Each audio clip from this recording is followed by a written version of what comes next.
Rawalakot Al-Aqsa welfare trust کے زیر اہتمام ورلڈ تھیلیسیمیا ڈے کے حوالے سے نجی ہوٹل میں تقریب کا انعقاد کیا گیا، جس میں آزاد کشمیر بھر سے عوام کی بڑی تعداد نے شرکت کی۔ تقریب میں تھیلیسیمیا سے متاثرہ بچے اور ان کے والدین نے خصوصی شرکت کی۔ تقریب کے مہمان خصوصی صدر غازی ملت پریس کلب راولاکوٹ سردار شفقت ضیاء، جبکہ صدارت سابق کمشنر سردار خورشید خان نے کی۔ تقریب کا آغاز تلاوت کلام پاک اور نعت رسول مقبول صلی اللہ علیہ وآلہ وسلم سے کیا گیا، جس کے بعد تقریب سے خطاب کرتے ہوئے سردار شفقت ضیاء، سردار خورشید خان، سردار رزاق، ملک اعجاز قمر، عبدالحمید ایدی، مفتی عبدالخالق اور دیگر نے کہا کہ الاقصی ویلفیئر ٹرسٹ وہ کام کر رہی ہے جس سے انسانی زندگیوں کو بچایا جا رہا ہے، اور یہ کام اللہ کی رضا کے لیے کیا جا رہا ہے۔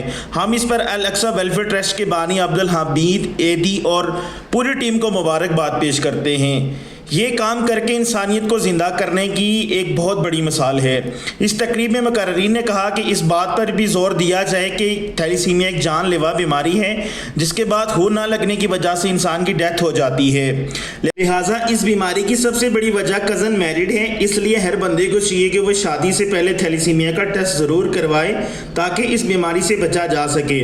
آخر میں الاقصی ویلفیئر ٹرسٹ کے بانی عبدالحمید ایدی اور مہمان گرامی نے تھیلیسیمیا سے متاثرہ بچوں میں نقد رقم تقسیم کی اور ان بچوں کی صحت کے لیے دعا بھی کی گئی۔ پال نیوز راولاکوٹ، آزاد کشمیر۔